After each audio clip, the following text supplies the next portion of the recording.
Talagang grabe pala itong si Sara Duterte. Meron pala po itong binibisi-bisita mga kababayan sa BJMP di umano na isang kuya-kuyahan po niya na nakakaalam lahat ng sikreto ni Sara Duterte. Kaso nga lang ang problema, yung sikreto pong yun ni Sara Duterte mga kababayan, mukha atang malalaman ng publiko yung mga ginagawa ni Sara Duterte at kung bakit bumibisita siya dyan po sa BJMP. Ano po, so ito, pakinggan po natin itong matinding revelasyon ni Pebbles Cunanan. Ano po, ito, i-play na po natin. Ito na,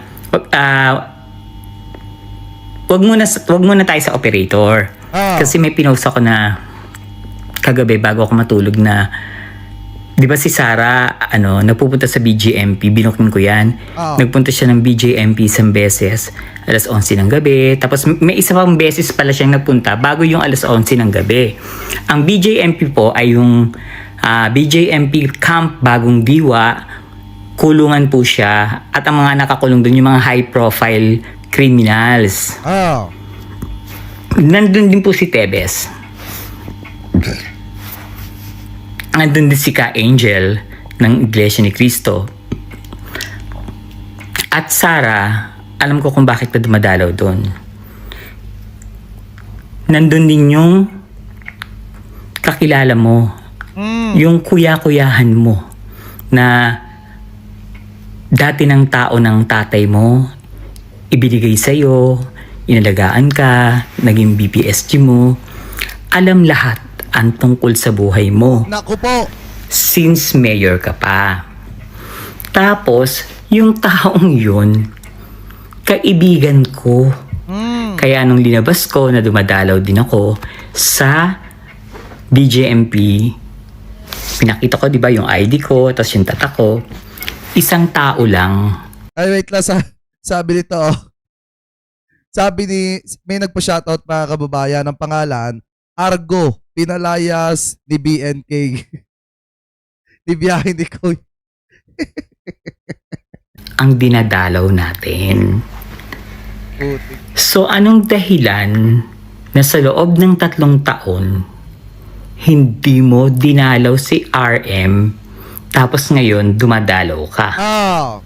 Alam ko naman kung bakit. At alam mo rin kung bakit ayoko sa'yo. Kasi alam ko yung katotohanan.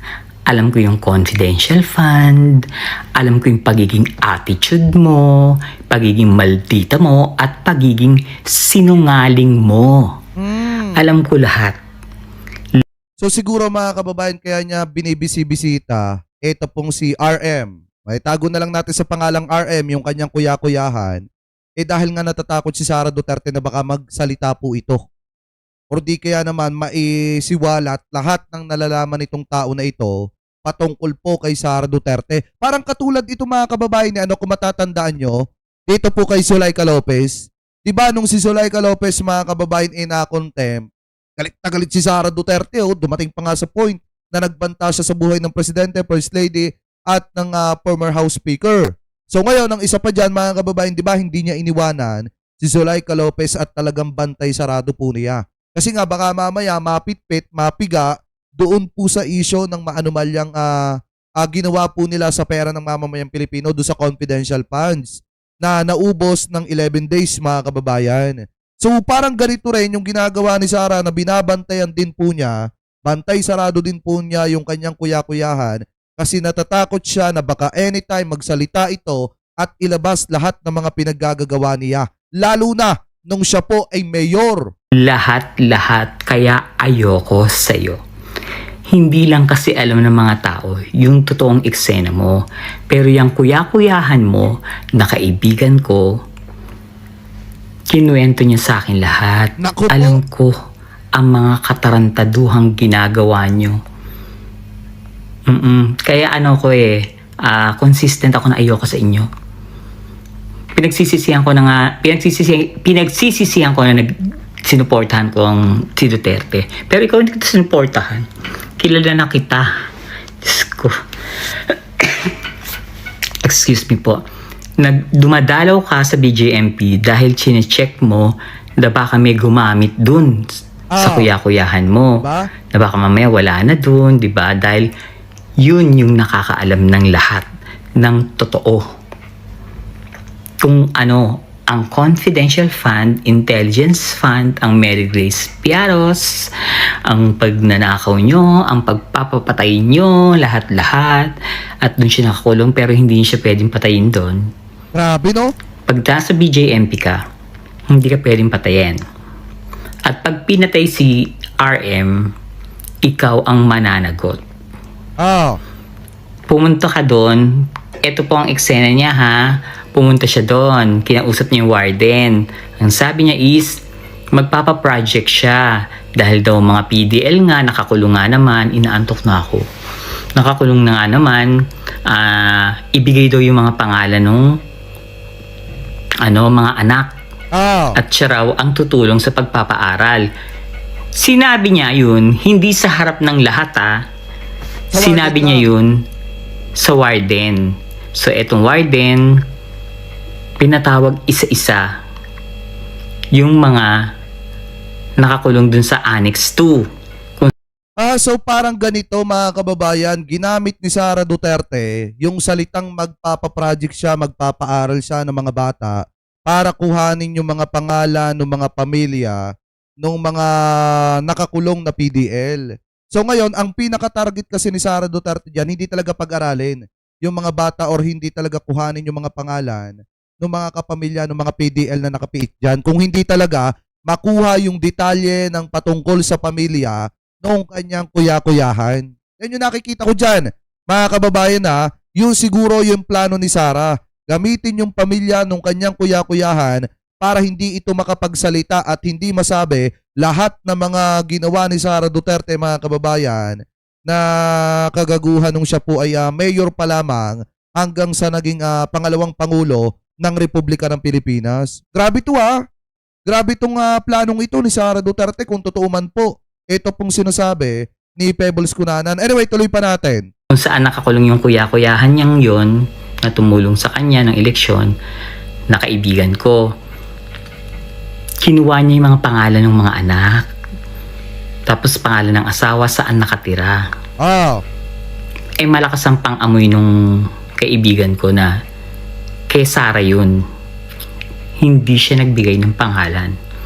Hindi niya binigay yung pangalan ng mga anak niya at ng asawa niya at kung saan nakatira. Kasi alam ng asawa ko ng kaibigan ko yung gagawin ni Sara. Pakikidnap niya yung mga bata, papapatay niya para hindi magsalita si Caramil. Ayan, sinabi ko na Caramil, si RM, na tungkol sa kanya. Chine-check niya lang kung nandun pa yung kaibigan ko. Grabe, no? Yun ang eksena mo. So, nung nakita mo at pinapunta mo pa si Joyce dapat Eto, dapat kine-question ka dito. Nung hindi ka na pumupunta, may pinapapunta kang babae. Si Joyce dapat na naging USEC ng PMS. May position ba siya sa opisina mo? Hoy Joyce, dapat makinig ka Wala akong pakialam kahit lawyer ka. Anong position mo dun sa sa OVP? At bakit nagpupunta ka dun sa Camp BJMP, dun sa kaibigan ko? Ito nga yung nakakalungkot dito, mga kababayan. Alam niyo po ba, mayroong mga di umano daw kasi ito naman ay hindi lang naman din ako yung nagbanggit nito o magbabanggit nito. Ito po ay napanood na natin sa interview ni Kap Ninyo Barsaga doon po, mga kababayan, sa isang dating DDS vlogger na kung saan, di ba, may mga sinasabi daw na may mga vlogger daw na naka-payroll sa OBP. Ngayon, mga kababayan, di ba, tinatanong ni Pebbles Cunanan kung ano daw ba ang ginagawa dito pong isang abogadong ito sa OBP, hindi naman ito empleyado ng OBP. So ito nga po yung masakit dyan. Baka mamaya yung departamentong yon ay nagagamit para po mag-in ng mga tao na hindi naman talaga nagtatrabaho doon po sa departamento na yon. Ang pinakamasaklap pa kasi dyan, mga kababayan, kung iisipin nyo pong mabuti, yung pera ng taong bayan nagagamit po sa mga ganitong klase ng pagwawalang hiya.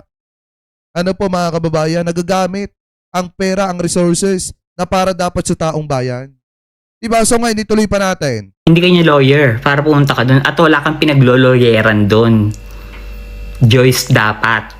Kilala kita. Alam ko yung pinlanan niyo kay BBM. Alam ko. At kaibigan mo yon, si Caramil. BFF kayo nila Sara, si Kirara, si Monsayak, di ba? Yung mga taga Baste. Kasi yung kaibigan ko na yan, graduate din sa Baste. Kabarkada nyo, nagginago nyo. 3 taon na dun, hindi nyo tinulungan. Tapos ngayon chinecheck nyo, baka may tumutulong. Dinadalaw ko yon. Marami na kaming napagkwentuhan. Nasa akin lahat. Wala kayong pwedeng gawin sa kanya. Wala rin kayong pwedeng gawin sa akin dahil inaibigay ko na rin sa iba. Alam ko lahat ng katarantaduhan ng OBP. Pero wala akong magagawa kung hindi ko naman kayo pinipilit maniwala sa akin yung makakanood nito. Pero lagi niyong tatandaan, hindi po ako sinungaling at hindi ako mapaggawa ng kwento. Hindi kailangan. Wala akong mahihita dyan. Magsasabi ako ng totoo para sa tao, para makaiwas sila sa inyo. Diba? Doon sa mga fan ng mga Duterte, go lang, Diyos ko. Wala kaming pakialam dyan. Magpakabaliw kayo. Diba? Basta ako alam ko yung totoo, ayoko sa'yo, sinungaling ka. Magnanakaw ka din. Anong ginawa mo sa confidential fund, di ba? Kahit nga hindi ka impeach magpaano ka na lang, imbestiga. Nang malaman naman namin kung anong ginawa mo sa confidential funds at intel funds. Ulitin ko ha, magkakilala tayo. Isa lang yung taong dinadalaw mo, pinupuntahan mo sa BJMP. Isang tao lang. Kaibigan ko at kuya-kuyahan mo. Lalabas. Sabi dito, Idol, sana wag magpadala si Miss sa offer sa kanya kasi pag nakuha siya sa offer, pera na rin siya, ano yun? Para na rin siyang pumasok sa sindikato, delikado siya pag lumipat siya sa DDZ. Hindi ako naniniwalang magpapadala yun sa ganun. Alam niyo mga kababayan, talagang, iyan yung kinikwento ko sa inyo noong nakaraan, na may mga DDZ vlogger na inaalok yung mga government vlogger ng ano talaga. Pero inyo, may mga pakundo pa daw, may mga malalaking halaga daw mga kababayan. Talaga kung ikaw ay walang prinsipyo at magpapasilaw ka, madali kang mahikayat Kasi grabe yung pagbaha ng pera, yung pag-funded, talagang sobra. Kaso masisikmura mo ba pagtatanggol mo si ganito na nangahalay ng mga bata? Ipagtatanggol mo si ganito na talagang obvious naman na mali yung ginawa. Mahirap yang lunukin mga kababayan. 'Di ba total naman i-comment ni Henry Nunez. Nabanggit ko na po 'yan nung nasa nasa Malacanang tayo mga kababayan. 'Di ba nung tayo nakikihalubilo doon sa mga bata. Nabanggit ko 'yan sa live na meron po talaga mga DDZ vlogger di umano na inaalok mga kababayan, yung mga pro-government vlogger na sumama sa kanila kasi nga malaki daw yung offer, pa-condo pa. Tapos may mga pa-allowance pa daw yan mga kababayan. 'Di ba? Ganun katindi. Pero dahil nga may prinsipyo mga kababayan yung mga pro-government vlogger at marunong makontento, hindi po basta kumakagat sa ganyan-ganyan. Anyway, tuloy pa natin. Din yan yung katotohanan na magkaibigan kayo. Ang dami-dami nyo ang pictures. Ang bait-bait nga sa'yo. Diyos ko. Dahil lang kay Harry Rocket sa pera, pinagpalit mo. Ay! Diba? Ito hindi ka makakapunto sa akin. Sabi ko nga, kayang-kaya ko kayong basagin lahat. Lahat kayo. Kaya kong basagin. Maski yan si Gutesa. Kayang-kaya kong basagin yan. Tao mo yan. Huwag kayong umarte. Tao mong bobo na INC na hindi nagbabasa ng tamang script. Ay! Tapos bobo pa yung gumawa ng script, si Mike Defensor. Ay! Bobo pa yung lawyer. Sinungaling pa si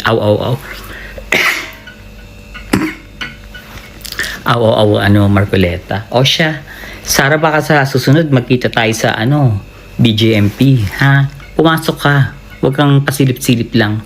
Chururut to sakbe. Ang lakas ng loob niyong umupo talaga sa pagiging presidente, mga kriminal naman kayo. Ayan. Kita niyo mga kababayan na napakatindi ng revelasyon na yon. Merong kuya-kuyahan si Sara Duterte, bigay ng kanyang tatay. Parang ganito mga kababayan. Halimbawa ako, binigyan ako ng tatay ko na makakasama ko, natauhan niya. So ganun si Sara Duterte mga kababayan. Binigyan ng kanyang tatay na makakasama niya, natauhan ng kanyang tatay na itinuring na siyang parang kapatid, inalagaan siya. Pero dahil nga kay Harry Roque at sa pera, siguro ito yung pera na nakukuha sa Pogo, ipinagpalit ni Sara Duterte yung kanyang kuya-kuyahan. At hinayaan pong magsakripisyo yon at makulong sa bilangguan mga kababayan. At ngayon, para hindi magsalita, sinubukan ni Sara Duterte ipakuha yung pangalan ng pamilya, miyembro ng pamilya, pangalan ng mga anak at kunyari pag-aaralin, pero definitely gagamitin lang pala pang weaponize dun sa kanyang kuya-kuyahan para hindi po magsalita laban kay Sara Duterte. Kasi nga parang ang dating dito ipapatumba yung pamilya kapag ka nagsalita. Ito pong kanyang kuya-kuyahan ng mga nalalaman patungkol po sa mga ginawang kagaguhan ni Sara Duterte nung siya ay mayor pa. So biruin niya kung gaano katindi ha. Kung gaano katindi. Diba? Ganyan po sila mga kababayan, katindi mag-isip para lang patalsikin ang ating mahal na presidente. Kasi sa totoo lang mga kababayan, ngayon hindi sila uubra. Kasi ang kalaban nila kayo eh. Diba? Gawa nila ng masama si PBBM. Ang kalaban nila kayo. Pilitin nilang patalsikin si PBBM. Ang kalaban nila kayo. Alam nyo, naniniwala ako na yung mga taong matitino tahimik lang. Nakikiramdam lang at talagang tinitingnan lang yung mga nangyayari. Pero aminin man natin or hindi mga kababayan, sa panahon ni PBBM na buking, ito pong mga magnanakaw na ito sa gobyerno mga kababayan. Ano po yung mga magnanakaw na pilit gustong patalsikin si PBBM para hindi sila madamay sa posibleng investigasyon na mangyayari sa maanumalyang flood control. So para sa akin, mga kababayan, talagang ganito pala kaitim ang budhi di umano ni Sara Duterte na kahit na yung taong nakasama niya, kaya niya pa rin po mga kababayan talagang tablahin pagdating po sa pera. Ano po kasi sabi dito ni Pebbles Cunanan, kung totoo man yung sinasabi niya, talagang ano daw parang nang dahil daw kay Roque at sa pera, tinabla ni Sara Duterte yung kanyang kuya-kuyahan na tinulungan siya mga kababayan at inalagaan siya. Anyway, kayo po, ano pa masasabi ninyo? Hingil po dyan mga kababayan. So comment below na lamang po kung ano po ang masasabi nyo. Hingil po dyan.